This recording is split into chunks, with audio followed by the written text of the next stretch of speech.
You know we love spooky things. This is why we fell in love with Michigan-based Lyn B Designs. When I popped the pumpkin spice all the things wax melt into my burner, my home was filled with the delicious buttery scent.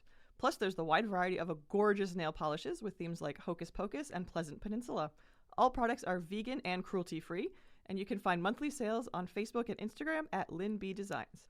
Head to Lynbdesigns.store today. Again, that's LYNB Designs.store. We love them. We love you. It's great nail polish. It's the best I've ever used. Thanks! Michiganders can be a superstitious bunch. We find all sorts of reasons to explain the world around us, sometimes pulling from science, sometimes tradition, and sometimes from our imaginations. What happens when we can't readily explain our experiences? And what happens when a ghost story gets out of hand? Do these legends stem entirely from fantasy, or are people seeing things no one can truly explain?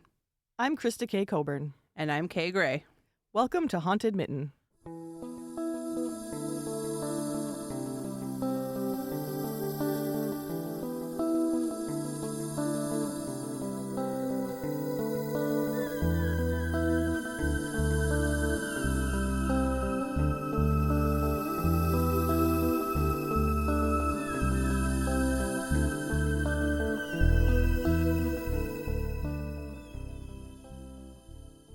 We will warn you up front that Detroit is not going to be a single episode.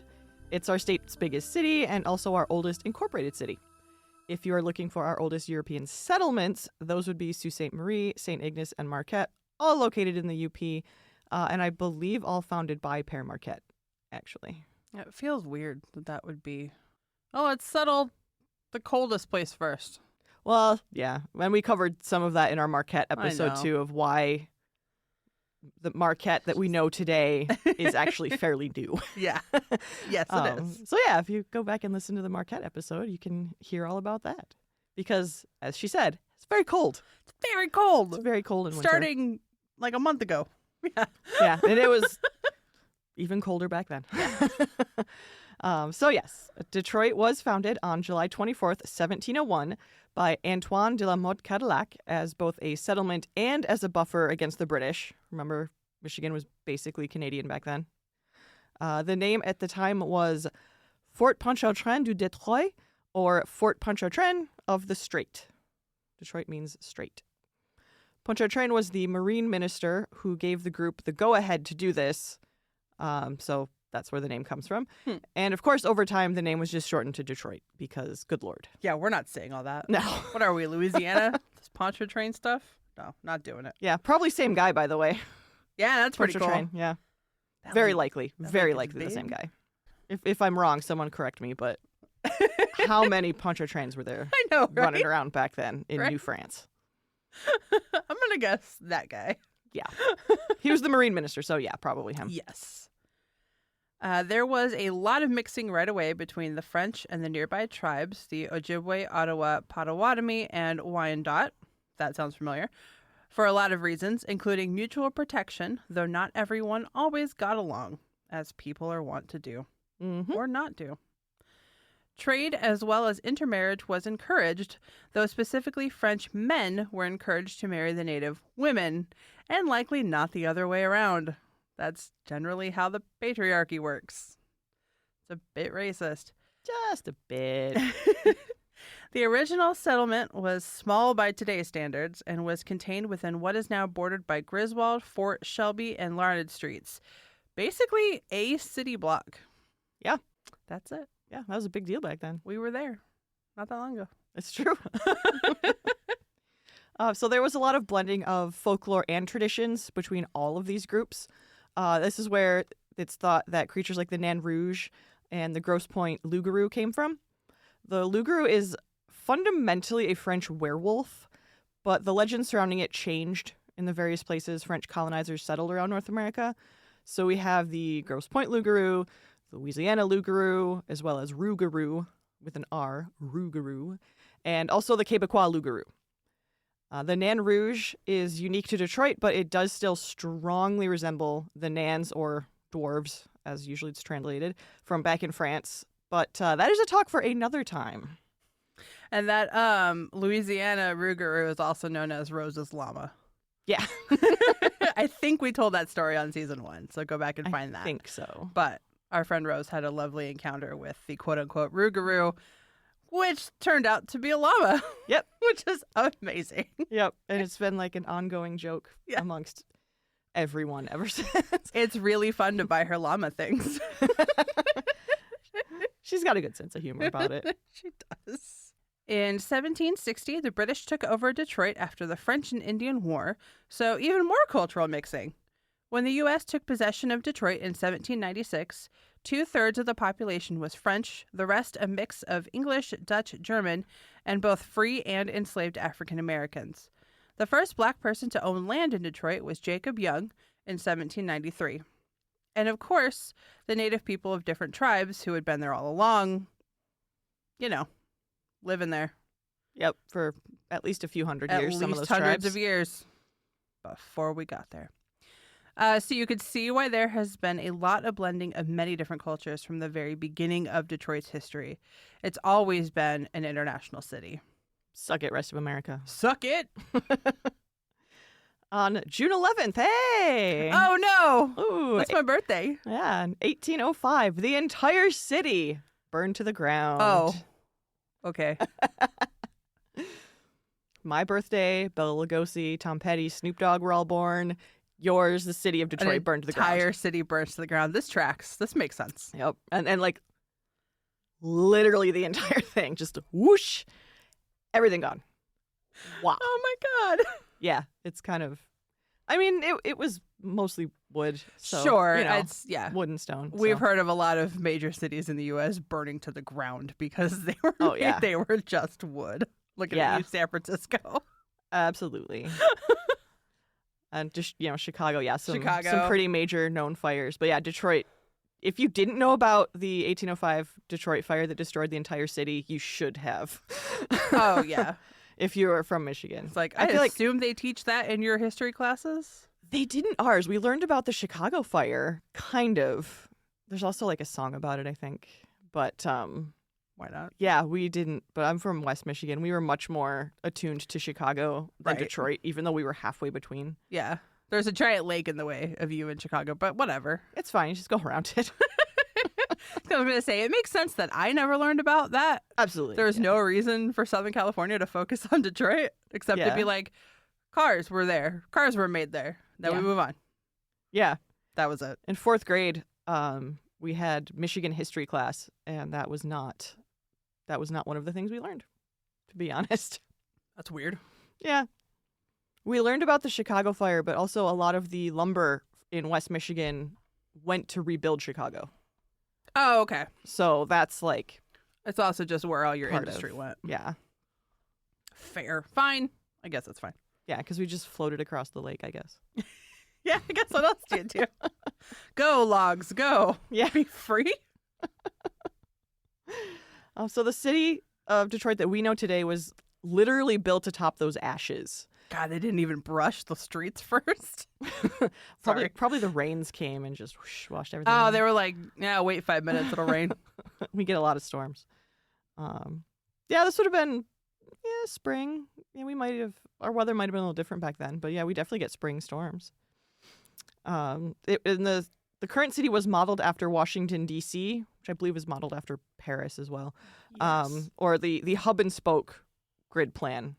Yes. And if you look at a street plan of Detroit today, you can see how a lot of the major roads radiate out from Campus Martius Park. That's how you pronounce that, by the way, Campus Martius. Which is near the waterfront. And during the War of 1812, the British did capture and occupy Detroit for a year, but it was returned to U.S. hands. And this is where we get into some supernatural fun stuff. Woo! After the War of 1812, American General Alexander Macomb Jr., you'll recognize that last name, took Belle Isle, then called Île aux Cochons. Thank you, or Hog Island, because the French had allowed their pigs to forage freely there. I got there. It's fine. On July 4th, 1845, a grand picnic was held on the island, and the partygoers decided to rename the island Belle Isle after Isabel Cass, another last name you'll know, the daughter of Governor Lewis Cass. Also, Beautiful Island sounds better than Hog Island. Just a little. Just saying. Even in French, I'm like, cochon is, great and tasty, but I don't really want to go to Isle of the Pigs. Yeah. I feel like Isle of the Pigs sounds a little bit better than Hog Island, but they are both accurate translations. And the English, I believe, did call it Hog Island. I'm sure it did. Yeah. If we can ruin another language, we will. Yep. Belle Isle was turned into a park that we can visit and enjoy to this day. There is the aquarium, one of the oldest in the country, the conservatory, a nature center, the Dawson Great Lakes Museum, the James Scott Memorial Fountain, a beach. You can easily spend a day there, is what I'm saying. And I have. And my dog has. I haven't. Yeah. I've never been to Belle Isle, but my dog has. Yeah, we've been there a few times. Also in winter. Well, not quite winter. It was December, but, it's Michigan, so it's winter. It's winter. In the middle of Belle Isle sits a statue of Major General Alpheus Starkey Williams. What a good name. What a fantastic name. Mounted on his horse.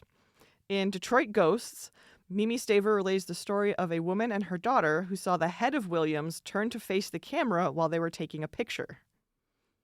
When the daughter said that the statue was creeping her out, she felt someone grab her shoulder as if in reprimand. How dare you say I'm creeping you out, child? Yeah, look at me on my glorious horse. Staver also states that a, quote, misty woman in white has been seen, and it is said this woman can transform herself into a deer. This relates to a legend that an Ottawa chief who wanted to protect his precious daughter from men, so many stories like that around the world. Oh, yeah. Sent her down the river in a covered canoe to an uninhabited island. She roamed the island, which may or may not have been Belle Isle, with the deer and other animals. Sounds like a good plan to me. Yeah. Rowdy men sent down the river. Send me down the river. Parts of Belle Isle are wet and swampy. We are still in Michigan. There are a number of very tiny lakes and lagoons, and near some of those tiny lakes, you might run into, quoting from WFMK, the apparition of a withered, decaying old woman draped in white. Sexy. Yeah. She will beckon you to follow her into the woods. What happens if you do, no one knows. I'm going to guess because no one has returned. Right? So how do we know about her if no one? Either no one has actually taken her up on that offer, or no one has returned. That's a good point. That's how we know about her, because they were like, no, No. woman. No, thank you. Not even offering me candy. I'll go. Let's go. I'll go. Go find out where she goes. Yeah. She is allegedly seen near the bridges and swampy areas of the island. Whether these two women in white are related somehow, we can't say. It is possible the first transformed into the latter to make a more scary story. Legends tend to evolve in that direction.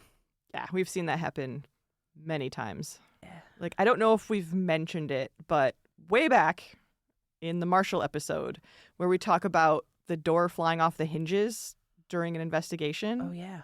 We met a person who was there that night. And he's like, well, that story grew. Yes. Yes. He said the door just kind of opened, and he thinks that someone pushed it to scare someone else. Essentially, he thinks that none of that was paranormal at all, and it was just people teasing each other. Yeah. And then that grew into this. The door flew off its hinges and hit someone. Right. Which is the book we read. Right. Which is what ended up on the podcast. So I'm like, ooh. Yeah. And we were kind of joking about it, like, sorry, Danny. Flew off the hinges? What? But I love that he heard that episode and then came up to me and said, like, yeah, I think that was my group, and I remember that. And that's not quite what happened. That's not quite what happened. We've heard that a few times from people that are like, that's not really. Yeah. And that's generally my speculation, is that things are exaggerated. I think there was probably this legend, which may or may not actually be authentic. It could be just white people saying, oh, Native American legend, which happens a lot too. Oh, look, a mysterious island. That must have something to do with the Native Americans. Yeah, and it could be because if you're from Michigan, you probably know in the mornings it's often misty because we have high water tables. Mm-hmm. When the weather changes, it gets kind of misty. Maybe someone saw this mist that looked like a woman and then Then they came up with the alleged Native American legend, or maybe it is authentic. Maybe a Native American saw the mist and came up with the legend themselves. Who knows? And then that transformed into like, well, that's not scary. I know what's scary. Withered, decaying old women. Ew, old women, gross. Yeah, women do not get treated well. No, not when we So- age. Yeah, so yeah, I think these legends probably are related, Yeah, and that somebody changed the beautiful young woman into an old withered crone yeah, to be scarier. probably. I like how it reflects witchcraft a little bit. We've got like the maiden into the crone. We just don't That's have like true. a legend about the mother part. That'd be an interesting story to write. Copyright Haunted Men. Don't take that. That's ours. Yeah. But I know people have seen. There have been like many instances of seeing a white deer. Mm-hmm. So that also could just be, oh, crazy, a white deer. That, Yeah. that must be a ghost deer. And then like some kind of something stems from there. But Yeah, there could be an albino deer out there. I want to see that albino deer. It's a fairly large island. I mean, there are certainly points where you can kind of see both sides of it, but it is pretty large. Yeah. I mean, it's got all these buildings on it. Yeah, and there's large parts of it that there's nothing there as well, Yeah. because it's swampy and not necessarily safe to go wandering around. Yeah. Yeah. Don't just go wandering around Belle Isle. Yeah, or if you do, like, be very safe. Yeah. Be sure you have a cell phone that works. Yeah. Do be warned, though, if you have a cell phone on Belle Isle, it may think that you are in Canada. We were just at when we're recording this, not when this comes out. We just did our Frankenfest presentation at historic Fort Wayne, and the entire day my phone was like, "Welcome to Canada." I'm Yeah, and like, nope. you're not even in the river. You're near the river. You're very close to the river. Yeah. But yeah, Nope. you're not in Canada. Belle Isle is very close to the border. Belle Isle's even closer. Yeah. I was like, at the Dawson Museum, and my phone went off, and I think Greg's went off too, and it was like, "Welcome to Canada." "Welcome to Canada." And I'm like, I mean, I can see Canada; it's right there, but Roaming rates We are either apply or don't. yeah, we are not, in fact, in Canada. Yeah, I was like, It's a nice phone. thought. I know. I was like, well, thank you, phone, but I'm not there. Yeah. So if you need to worry about like international rates or anything like that, Yeah. do know if you go to Belle Isle, it will probably think that you are in Canada. If you because have you roaming- are very, very close. If you have roaming, just go ahead and turn off that data. Yeah, absolutely. All right. Moving up Woodward Avenue, we head toward another city icon, the Detroit Institute of Arts, or DIA for short. The present building is actually the DIA's second location. The collection outgrew its first location within 30 years of being established, and I believe it. It's huge. Yeah. The second location opened in 1927.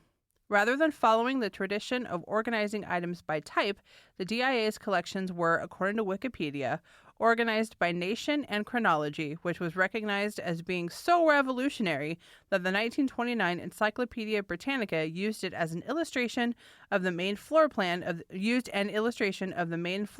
DIA as an example of the perfect modern art museum. And I believe that's how most art museums, if not other museums, are organized today. Yes, to the point where I didn't know that they weren't always organized that way. Yeah. So this set the precedent, I believe, because I've been to Chicago Institute of Art, which is glorious as well. Yeah. And I believe that's the same. Yeah. Toledo was the same. Yeah. Everything I can think of was the same. Yeah, all the ones that I've been to in Southern California are the same. Yeah. That's kind of cool that we gave that to the world. You're welcome. You're welcome. Museum lovers everywhere. Yeah. The DIA is really very, very cool. Yes, it's like 5 floors, and I've only been Yeah. to like 1.5 of them because it's massive. Yeah. I feel like you could easily spend multiple days there because yeah. the collection is huge. It depends on how much, attention you want to give to things. And Sure. if you see like the special exhibits that they have. Yeah. But yeah, it's very cool. I never knew that growing up. I only ever went to Chicago for museums. That was just how my school was. Yeah. Detroit was considered too dangerous. Okay. Yep. Yeah, I had So we'll go to Chicago instead. yes. So all of our field trips were to Chicago. All of them. Okay. In fact, I did, I think, 3 trips to the Chicago Art Museum in school. That's fine. We'll Yeah, just go I to- didn't even know about the DIA until I was in Japan. And one of the other people in my dorms, her aunt, either worked there or volunteered there. And it was closed for construction for, I don't really know. But yeah, Mhm. that's how long it took me was college. And you weren't even in this country to find out. Yeah, I was like halfway around the world and I learned about it.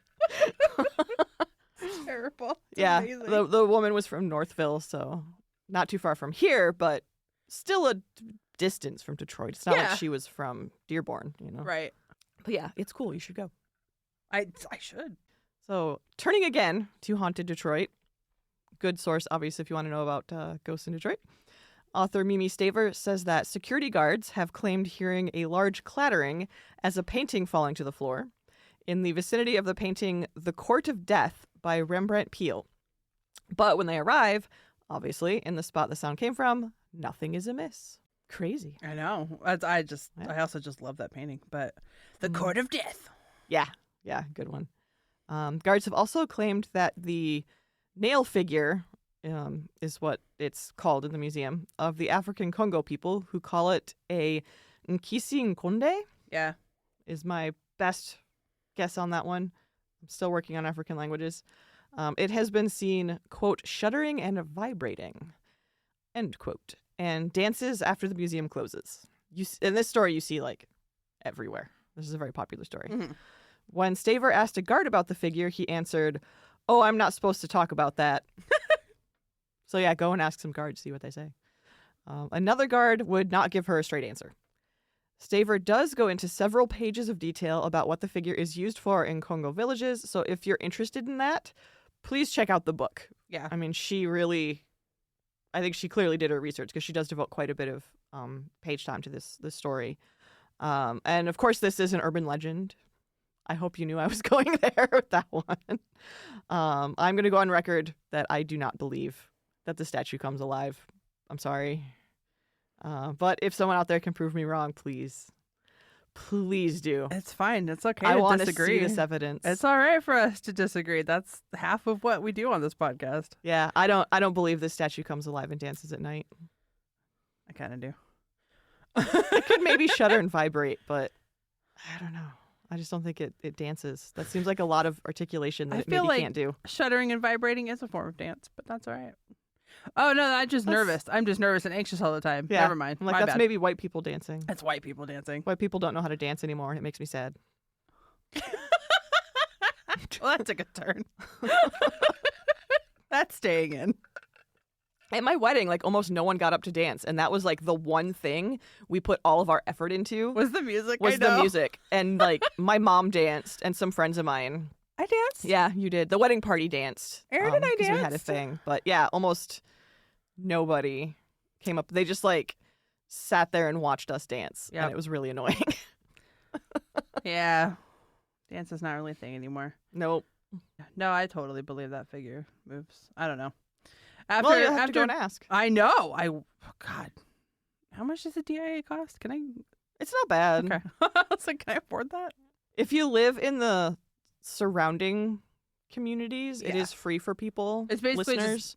Not But- free for us. Yeah, it's like what Macomb, Oakland, and Wayne. Yeah. That might be it. Yeah. If you live in those counties, the DIA is free. You pay for it in your taxes. In Yep. case you didn't know. I know. So go to your museum. Yeah, go take advantage. They they have movie nights. They have concerts. They have all kinds of cool stuff. Yeah, it's really awesome. It's a little bit far for us, and I gotta pay. So Yeah, I don't and make it to. pay to park, but parking is very cheap. Oh yeah, no, it's Detroit. It's not going to be expensive.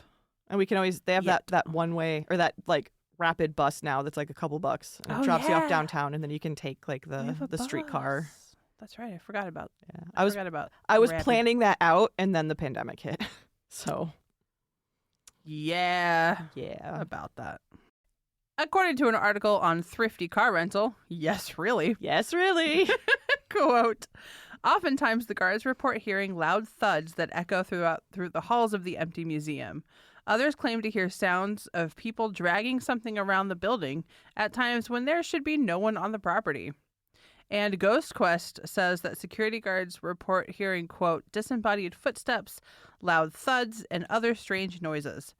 People see shadowy figures that seem to follow the guards. These poor guards. Well, they're there a lot, so I would assume they get messed with. I know, but, that sucks. Welcome to the DIA. We're happy to have you on our security team. Here is your pamphlet on ghosts. Yeah, here's all the weird stuff that happens. And weirdo vibrating statues. Yep. Welcome to the team. I'll send Aaron to work there. Oh, he'd love it. Oh my gosh, he would love it. Absolutely. Aaron, I got a new job for you. You're going to go work with the haunted objects. At an art museum with history. Art museum. I know. No, he would actually. That's kind of security job he would love. Oh, yeah. I could probably handle that. Yeah. Yeah. Just walking around and looking at stuff. I could do that. paintings are shaking again. Oh, blood's pouring from the walls again. Yeah. That's fine. fine. That's just messy. Clean up on the 4th floor, please. Oh, the poor janitorial team. No, it doesn't actually rain blood at the DIA. No, not that we're aware of. I made that up. Yeah, no, if it does, somebody please tell us. Contact hauntedmitten@gmail.com. Okay, moving right along. This next location is supposed to be extremely active. Like, this is the most... Extremely. So this is why it's here. I found it on so many most haunted lists. Like, it's comical how many lists it's on. The Cadieux Cafe. I'm going to spell that for you because it doesn't look like Cadieux at all. Cadieux. So like Cadieux? Yeah. Cadieux? I don't know. Cadieux. Cadieux in modern French. So, but Cadieux Cafe. And yeah, because I'm a nerd, I had to look it up because I'm studying French. So I'm going to read from houseofnames.com. Quote, "The surname is one of the most ancient names that came from France during the Middle Ages. It is a Breton name for a person who was small but a strong fighter. The name Cadieux is derived from the old French word cad, which means little fighter." End That's quote. my husband. Little fighter? Yeah. Oh! It's true. It's true. For those that don't know, my husband is shorter than I am, and he's 5'5", and he is very strong. Very strong. Very strong. He's not only like a boxer and a wrestler and a power lifter, but he's also a blacksmith. So he's like strong. Yes. Very strong man. But he's shorter than me, so it's adorable. He is mighty. Aw. Mighty but fierce. Mighty and fierce. He is my little fighter. Good job. Yep. Good job, B. He's going to hate that.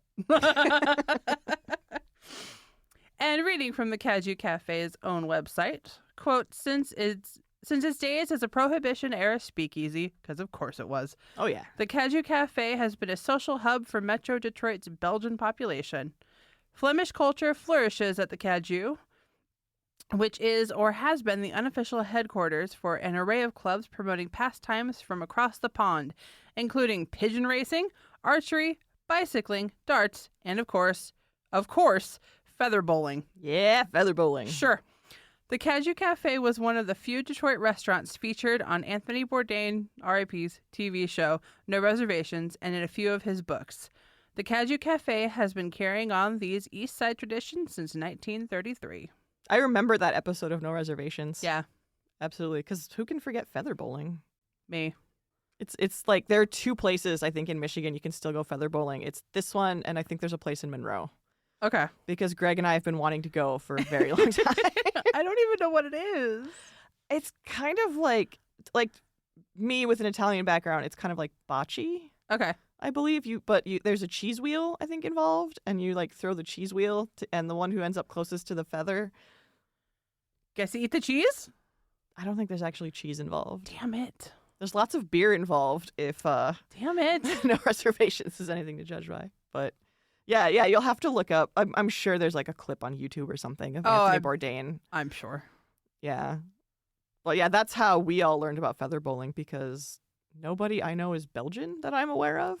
No. Belgian I'm like American? the Belgian community. We have that. Apparently. All right. And they do feather bowling. Good for them. Yeah. I want to go. Okay, let's go. So the DeVos family. Boo. Is it that one? I don't know. Probably.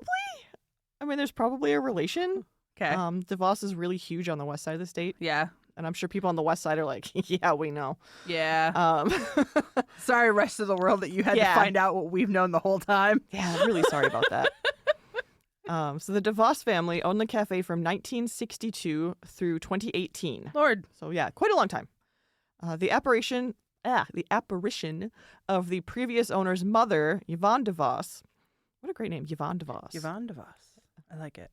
She has been seen sitting at a table and in the bar area. I don't know if that's like a table in the bar area or like at various locations at a table and also in the bar area. Because I haven't been. I don't know if these are two separate places. Right. And the apparition of Robert, her husband, has been seen in the basement. Hanging out. Yeah. Just hanging out.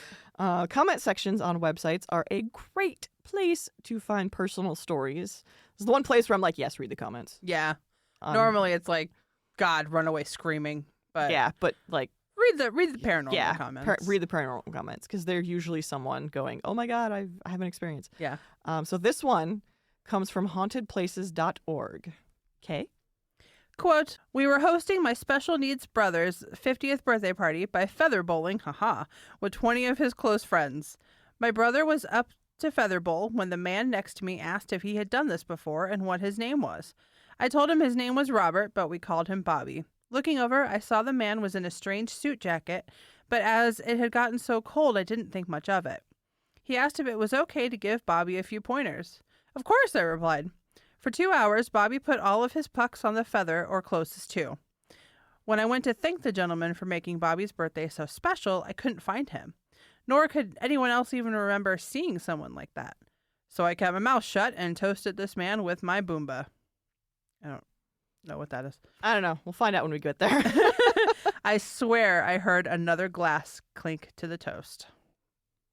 So maybe it's not a cheese wheel. Maybe they're pucks, but maybe the cheese wheel is something else. Wheel. Possibly. I feel like Greg is the one that talks about the cheese wheel. He usually remembers things better than I do. But look, that Robert met the other Robert. Yeah, possibly. I don't know. Nice. Like, that's a Robert that likes feather bowling. I'm a Robert that likes feather bowling. Yeah, I feel like that's definitely where your mind goes. Whether that's true, who knows? Yeah. No, I don't know. I'm But speculating. that's obviously where that you're intended to go with that story. Mm-hmm. But I don't know. I have absolutely no idea. I've never been to this place. I've never met these people. We that like I'm aware to of. Speculate. It's fine. Mm-hmm. That's what the paranormal is all about. Because we really don't know. Correct. That's all we do is speculate. Yep. Kathleen Tedson and Beverly Rydell, in their book, Haunted Travels of Michigan, Volume 1, I cannot find Volume 2, and it's driving me crazy. Does it exist, or is it like a... I believe it does, because I think I saw it on Amazon, but there were none available. Rude. So I think it's one of those like out-of-print kind of things. If you are these people or know them, can you email us? I want more volumes, because this one was good. This one was really good. So anyway, in their book, they relay an investigation by the Organization for the Research and Science of the Paranormal, ORSP. ORSP? Yeah, ORSP. Former owner Ron DeVos told, I'm just going to say ORSP because it's fun, told ORSP of his personal experiences at the cafe. One night, Ron heard water running in the back room. Okay. I have experience with water running. When he investigated, he saw the water coming out of the faucet going full blast. Yeah, sounds familiar. And the sink was full to the brim. Astonishingly, he saw the faucet turn off by itself and the sink drained. Why couldn't Argos do that? Yeah, right? Jerks. Glasses, bottles, and a pitcher have all fallen for no apparent reason, of course. And phantom footsteps were heard going down the stairs to the basement. And light bulbs have shattered when the lights were turned off. Good God. Usually I feel like they shatter when they get turned on. Right. Interesting. No, thank you to tiny shards of glass flying everywhere. Yeah. Maybe you can't get hurt, Ghost, because you're already dead, but I can. Yeah. Be like the spirit at Turner Dodge where she said, turn your head. Yes. So, and then that shatters. Yes. Yeah. Be more like that spirit. Be the helpful ghost. Yeah. A psychic, Dan, with the investigators, said that there is a jokester that hangs out in the feather bowling alley. He said this jokester likes to open and close doors, toss pitchers and glasses around, and turn the faucet on and off in the back bathroom. In a storage room that was a former bedroom, the psychic felt the presence of a man named Alfred, whose spirit was, quote, content. Ron's grandfather, Alfred, had passed away in that room when he was nearly 90 years old. A woman's presence was also felt in a hallway where people had previously reported seeing the apparition of a woman. He also sensed the spirit of Robert, who died from pigeon lung. That's right, I said pigeon lung. His hobby was pigeon racing, and he kept his coop on the roof. Yep. Thank you to Ms. Fisher's Modern Murder Mysteries for introducing pigeon racing to me, by the way. But what is pigeon lung? It's from inhaling all gross of the pigeonness? gunk, I'm pretty sure. Okay. Because a pigeon coop is not the cleanest of places. No way. Yeah. Shocking. I think that's what it is. It's just from inhaling all that gunk. Oh. Yeah. We can look that up, but I'm pretty sure. No, that but sounds yeah, right. there was an episode of Ms. Fisher's Modern Murder Mysteries about pigeon racers. That's awesome. Yeah, so basically what pigeon racing is you take your pigeon like a certain distance away from the coop and release it, and then you clock how long it takes to get back. Oh, okay. So essentially. Can I assume it's done with homing pigeons? I believe so, yeah. Yeah, because I think a regular pigeon would just be like, Peace. or just like land on the ground and eat stuff. Like, yeah. So that it's whichever pigeon gets there the fastest wins. Okay, I guess. that makes sense. So they're not like they are racing each other, but it's not like horse racing. Got it. Okay. Yeah. And some guy got murdered. It was great. And one of the characters was probably a lesbian. That's why I love Miss Fisher. So modern. Yep. Dan, the psychic, also sensed a man who was continuously trying to get to his bar stool but couldn't make it. The man didn't die there, but his last memory was of there. That sucks. Yeah. It's like get to your stool. a repeated thing. Yeah. Like a residual or something. It just plays the same scene. Mm-hmm. That's what it seems like. Yeah.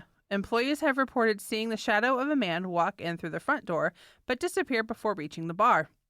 This investigation resulted in no physical evidence, no EVPs, nada, nothing tangible. Mm-hmm. Yeah, just a lot of experiences, feelings, psychic impressions. Which are also legit, by the way. Just because you don't get a ghost or a spirit or whatever telling you to fuck off doesn't mean you didn't have an experience. Exactly. In fact, I would argue most experiences are more in the physical realm. Yeah. Seeing, hearing, touching. Yeah. Sensing. And a lot of times very personal to that person. Yes. And not like a universal thing experienced by the group. But a lot of paranormal experiences are very tailored to the experiencer. I did find it interesting that employees have seen this shadow of a man walking in the door and then disappearing. And then the psychic later is like, oh, yeah, there's this man who keeps trying to get to his bar stool or whatever and doesn't make it. Yeah. So I wonder if that is residual because, well, why would? I mean, is he just stuck in this memory loop? I don't know. Because from the tiniest bit of info we have from the employees, it sounds residual. Mm-hmm. But the way the psychic seems to tell it, it's like a guy actually trying to get to a bar, to like a Sisyphean effort, essentially. Yeah. It's like, what does that mean? I'm not really sure. This is all I've got. Yeah. I don't know. And this is like me like putting these things together because I found that interesting. Yeah. What you do is you take all the stories, yeah, all the versions of a story them you down. Can. Yes. Because a lot of the books too, they give, when they're books, they're meant to draw out the stories. Yeah. So. Yeah. But I mean, like we I said, have to filter. It was an interesting book. I had a lot of stuff. Mm-hmm. And the Great Lakes Ghost Hunters of Michigan also investigated the cafe, and they had video photography equipment, EMF meters, divining rods, EVP, and their own personal senses. Good Lord. They had quite a bit. Yeah. In the basement, the infamous basement where Robert likes to hang out, the investigators found, quoting from their website, extreme activity on the EMF and the rods went crazy. Video of this session includes conversations with Robert, quote unquote, via the rods, these divining rods. They found the connection to be very humorous, for Robert came across as a great fella with an incredible personality. Robert claimed he was content in the basement and did not wish to go to the light at this time, end quote. All right. Yeah. Cool. And Hang around. Yeah. And I don't know what's in the basement. I mean, that could be a storage area. That could be where the offices are. Who knows? Yeah. No one actually said. They just said he hangs out in the basement. Prior to this, some people had heard loud knocking and footsteps that they could not explain. And during another session with the rods, quote, Yvonne made known that she was happy and did not wish to go to the light at this time, and she wished to remain and watch over her grandson, end quote, who was owner at the time. It just changed hands like a few years ago. Oh. I wonder if she's still there now that her grandson no longer owns the business. I don't know. Or same with Robert. I mean, because the family owned it from, was it 1962 to 2018? Yeah. And it had just changed hands, and then like right after that we had the pandemic. Right. So yeah. So yeah, I'm sure nobody has been back to investigate this. Yeah. Somebody go back and investigate this. I want to know if Yvonne and Robert are still there. Yeah. Yeah. I'm curious about, like, I know roughly how dowsing rods work, and that's on both ends. I'm not going to say the actual way they work, but the minute physical, kind of like how a planchette works as well. Yeah. The minute physical twitches of your hands can definitely influence which way they turn. Because they move very freely. Like yeah. They move very easily, I should say. Move very easily. Yes. They're small. Yeah. If you're not familiar with a dowsing rod, think of the old-timey way that you've probably seen in cartoons and on old TV shows about finding water. You hold two metal sticks in the shape of an L in your hands, and it's supposedly and you hold them super loosely and you walk around. Yeah. And when they cross, you have apparently found water. I have no idea if that's real. Yeah, I don't know. How they work for the unalive is essentially the same way. You ask questions. You say, if you can cross these rods, that's a yes. If you turn them away from each other, that's a no. But it's all human held. Yeah. Human operated. So giant question mark in the end. Yep. It's just like pendulum. Yep. Same thing. Pendulums. Yeah. Used in the same way. Planchette. Yeah. Used similar ways. Which is not to say that just because humans influence it, that it is not in some way shaped by either an outside voice or an outside manipulation or the weird shit that goes on in our own heads. Right. Which is paranormal enough. Yeah. Because it could be the person is the one being manipulated, not the rods themselves. Yeah. Or the pendulum itself. Yeah. That kind of thing. It could be some crazy sense you have in the back in your subconscious brain. Who knows? Yeah. That is tapping into some unknown, I don't know what, and getting answers from the ether. I have no idea. Yeah. So I know that they have done experiments with Ouija boards. Yeah. Of blindfolding people, and then the board just starts giving gobbledygook because no one can see. Right. I don't know if they've done the same with pendulums or planchettes. I don't know who would do that. I don't know who would bother. So yeah, they already did it with the Ouija board, so they were done with it. So I don't know. But yeah, I mean, you can still make arguments of like, well, you've now covered up the medium. The medium can't see what they're doing, and therefore the spirit can't adequately. Oh, sure. I mean, there are all kinds of ways you can talk your way out of it because nobody really knows how these things work. No, giant question mark. We have absolutely no idea. Yeah, like that experiment can't disprove someone being possessed by a spirit. Right. Frankly.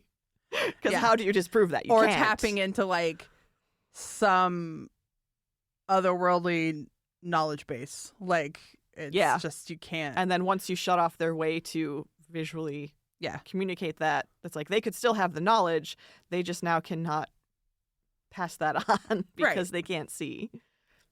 This is why I love the paranormal and the supernatural. Because of weird shit like this. Yep. See, I'm cursing a lot in this episode, and then I'm reminded of Connor. Hi, Connor, and Connor's mom, who we met at Frankenfest. Yep. Now I'm like, oh no. Connor's mom, is it okay? Connor's mom, do you censor this? Please censor this. Yeah, and I think of like my nieces and nephews that may or may not be listening. Hi, guys. Whatever. How's it going? They're fine. I know who their parents are. It's fine. That's a good point. Anyway, you can watch some of the videos taken during the investigation that we talked about before our tangent on GLGH of Michigan's website. There are also a few EVPs. One sounds sort of like Y, and another sounds like Megan. Yeah. Sure. I mean, again, EVP could, if it's not super clear, it can be kind of anything you want it to be. Yeah. Because I listen to them like repeatedly. The one thing I really should be doing is listening to them through headphones. Yeah. It makes a big difference. It really, and the quality of your headphones too. Yeah. Like my husband has some really good quality headphones. So does mine. But I don't. And I'm usually just listening to them on my laptop. Right. And like holding it up to my ear going, I mean, I guess I hear it. But, yeah, you know. We have a sweet professional studio we can record in, but for our everyday lives, yeah. I don't know, it was like $20. It's fine. Yeah. My husband's the DJ, not me. Yeah. But yeah, definitely check out GLGH's website.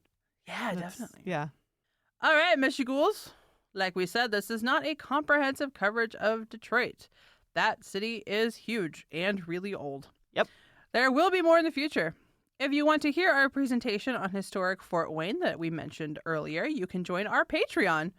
$1 a month gets you access to the private Haunted Mitten Discord server, as well as exclusive Patreon content like true crime stories behind some of Michigan's most famous hauntings. So we got a really messed up past. Yeah, we do. It's Great. It's great for me now in 2022.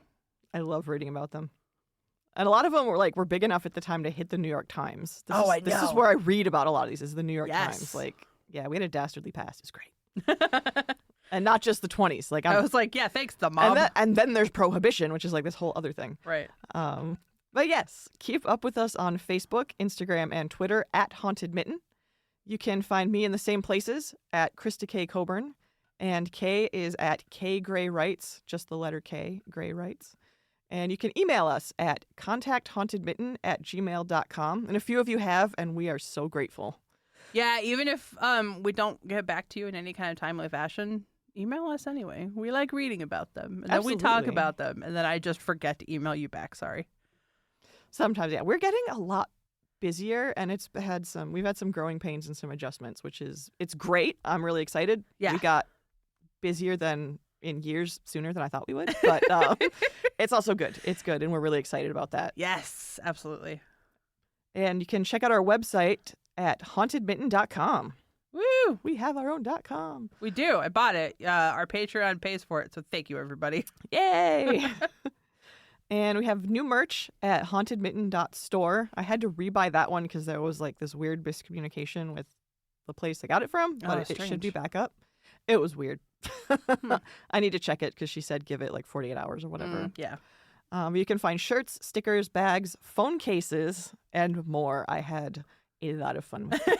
Still no pins. I'm kind of mad about that. Friends, you can get sliders with our logo on them, but you cannot get a pin. Yeah. What is with that? Come on, Teespring. Get with it. We'll make these super expensive products, but we won't make a pin. Yeah. I kind of want to get the sliders because I want some slip-on shoes. Well, there you go. Even though it's fall, I don't care. Whatever. You can wear them to the gym. That's true, yeah. Don't forget that any books we mention on the show are available for purchase at bookshop.org/shop/hauntedmitten. And you can support local bookstores and not use other places that I'm not going to name. Amazon. Yeah. Oh, what? What? Always support your... And I'll be honest, your local library probably has these guys too, because that's where we get most of ours. Yeah, that is where I get a lot of them. I did buy one recently directly from the author that was about Fenton. Yay! So I'll be going over that. Expect that soon. Yeah, we'll see. And it's a place I've been wanting to visit for a little while. It's not that far from here. Nope. So It's on the way to the Ren Fair, in fact. it is. And as always, happy hunting.